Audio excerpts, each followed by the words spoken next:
This is Song of Songs 1, and it's just verse 2 and the second half of verse 4. Let him kiss me with the kisses of his mouth, for your love is more delightful than wine. We rejoice and delight in you. We praise your love more than wine. Let him kiss me with the kisses of his mouth, for your love is more delightful than wine. We rejoice and delight in you. We will praise your love more than wine. I said this morning, as I've just said now, that the Lord is on the move. And this morning, if you were here, I talked about the numerical growth that we've had here to illustrate a point. But I also emphasized that I'm not interested in numbers, okay? But listen to this. We have grown by 35%. And I think I said to some of you that a few weeks ago, the bishop noted that St. Philip's has bucked the trend post-COVID in Bath in terms of growth. The younger generations are growing here. There are lots of new families and new children running around. Students and young adults have been coming here again. Our compassion ministry, if you're visiting, we have a thing called Mat 22. It continues to grow in momentum. And just this week, we had 2 exciting conversations about potential staffing of our plans for the cafe here and potential financial provision, which blew my mind in a conversation that we had on Thursday out of the blue. Someone said, we can get you potentially what you need. And I was in here on Thursday when our food bank is open, the one that just opened recently, and the place was absolutely buzzing with volunteers and staff and visitors. And that day, someone in a national role came to see the food bank, and they were so impressed with what we're going after that he wants us to consider telling our story at some national gatherings. And none of that's important to me. I don't care. I mean, when I was told about, the bishops noticing that we'd grown, I said, thank you so much, but a giant who cares? And I just want you to understand that that is not ingratitude. My goodness, if we had ingratitude in our hearts, I have a slight suspicion that the favor might lift. I am deeply grateful. I'm excited. I'm actually really enjoying my job. How couldn't you with all that the Lord is doing? So it's not ingratitude. It's a deliberate posturing of the heart, and there isn't a shred of pride or conceit or false humility in it. I'm intentionally cultivating my heart to honor the Lord. It's a desire to clothe myself in Galatians 6:14. May I never boast of anything.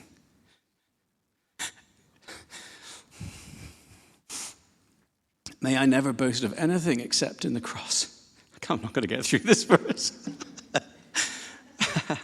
May I never boast of anything except in the cross of our Lord Jesus Christ, through which the world has been crucified to me and I to the world. I love the Passion translation of that. It says, my only boast is in the crucifixion of the Lord Jesus, our Messiah. In him I have been crucified to this natural realm, and the natural realm is dead to me and no longer dominates my life. I can't remember where I share stories, whether this is just in my home group or whether I've preached this on a Sunday morning. I can't remember, guys, so I'm sorry. But in our home group week before last, we were just celebrating what the Lord is doing. And Jules said, what do we do with that? What's the next stage? And my answer was nothing.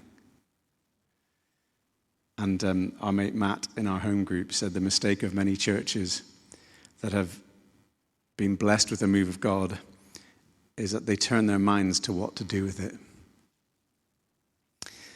And then the focus shifts, and then the presence shifts.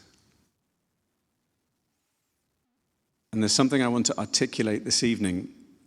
As I said, it's the same message of the last few months, and it's what the Lord is teaching us right now, and it's expressed in Song of Songs.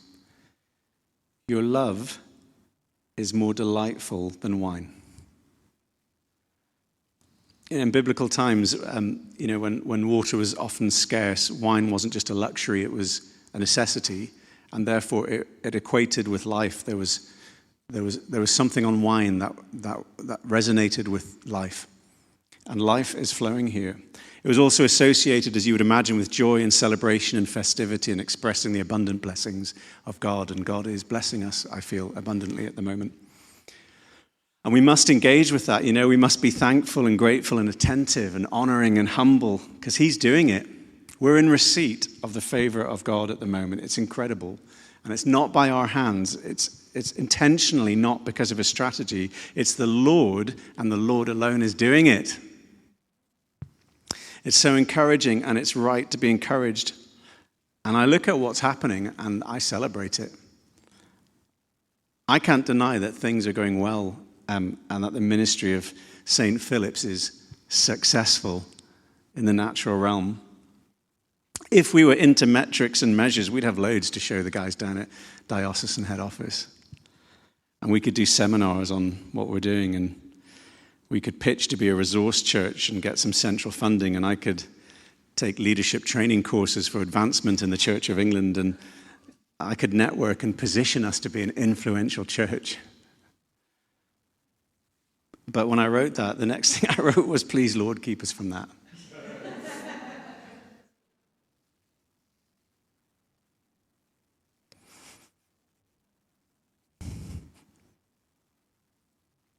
Keep us from thinking it's about the wine.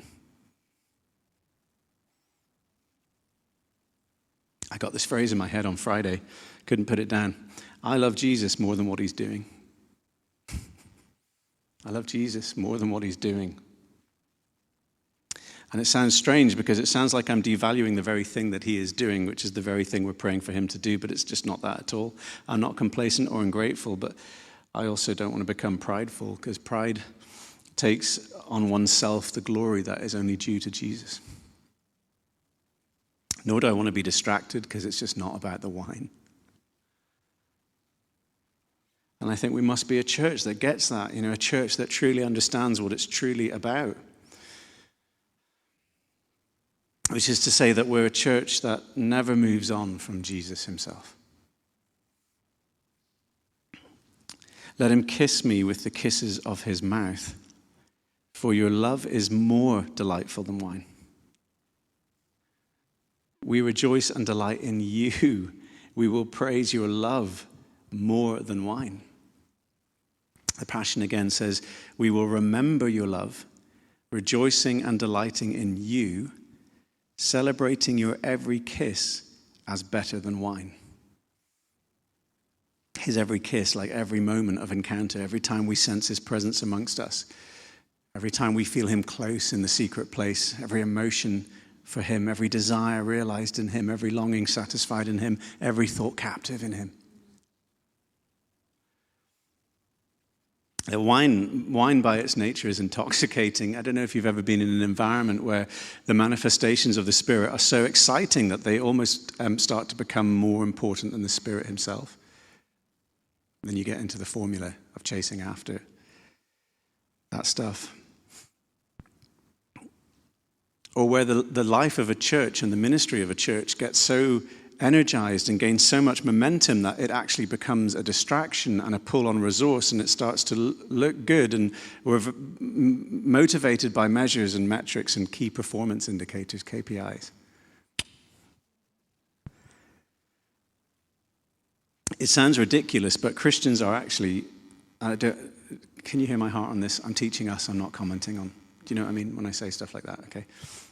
Christians are really good at chasing after every good thing in priority to the one thing. And, they are good things. The very things we're asking for, but they're not better than the kisses of his mouth. I want to love Jesus more than what Jesus is doing. I want to chase after what he's chasing after. And I promise you, he is chasing after something, and it hasn't changed since the Garden of Eden. He's focused on one thing. And that one thing is such an outrageous intimacy with us that we don't even understand it because we don't think we're worthy for it. He hasn't diverted his attention or divided his affections from it. He wants communion with us. That's what he wants. That's what it's all about.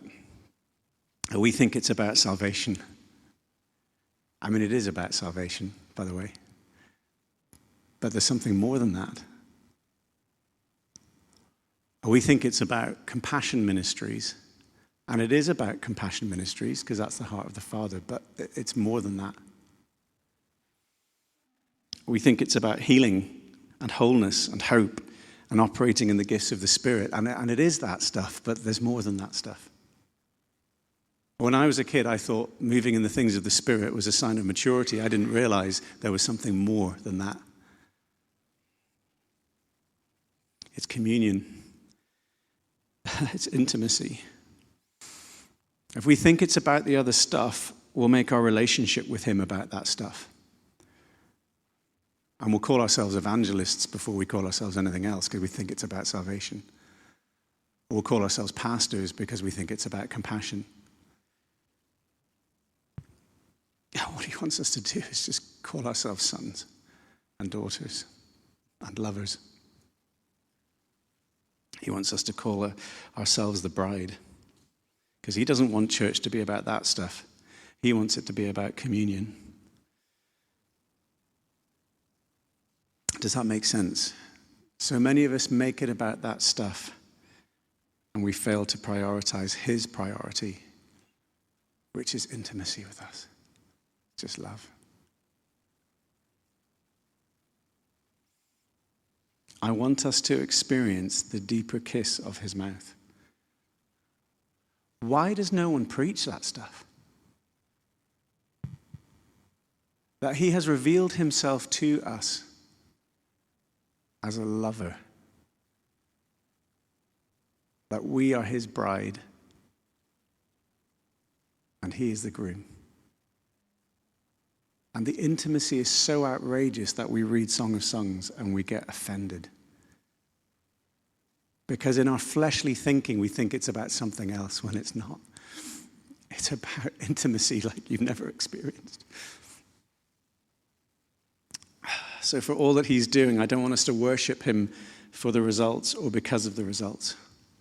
I don't want us to come before him in prayer for the answers or because of the answers. I don't want us to measure success by numerical growth or financial provision. I want us to measure success by the degree that we have loved him. We enjoy the wine. We're deeply grateful for it. We celebrate it. We're even allowed to drink deeply of it. But we won't be intoxicated by it. We'll be intoxicated by him. Is this making sense?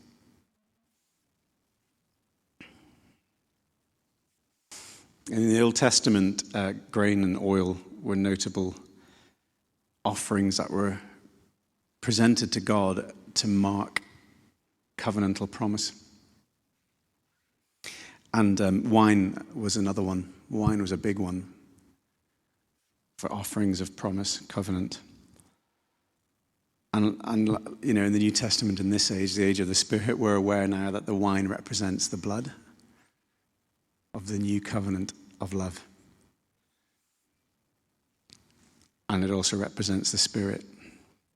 Yeah, I'm so grateful for communion. I don't know if you've ever had seasons in your life where communion takes on a deeper significance. I feel like I'm in a season of that. You might have noticed if you come in the evenings, we've shared communion quite a lot recently. We're going to do it again now, and then we'll wrap up. But sometimes the Lord, I was going to say if you're an Anglican, sometimes he has to strip away some of that stuff so that we can rediscover that communion is about intimacy. So I want to invite you to an intimacy encounter in this time of communion. And I want to invite you to make a love covenant with the Lord tonight, with me, on behalf of the congregation that is not here. That we will always love the Lord more than what the Lord does for us and through us in this place. Is that okay? That we'd posture our hearts to such humility and hunger and honor that it would just be pleasing unto the Lord. We're so deeply grateful for what he's doing, but we're more grateful for him.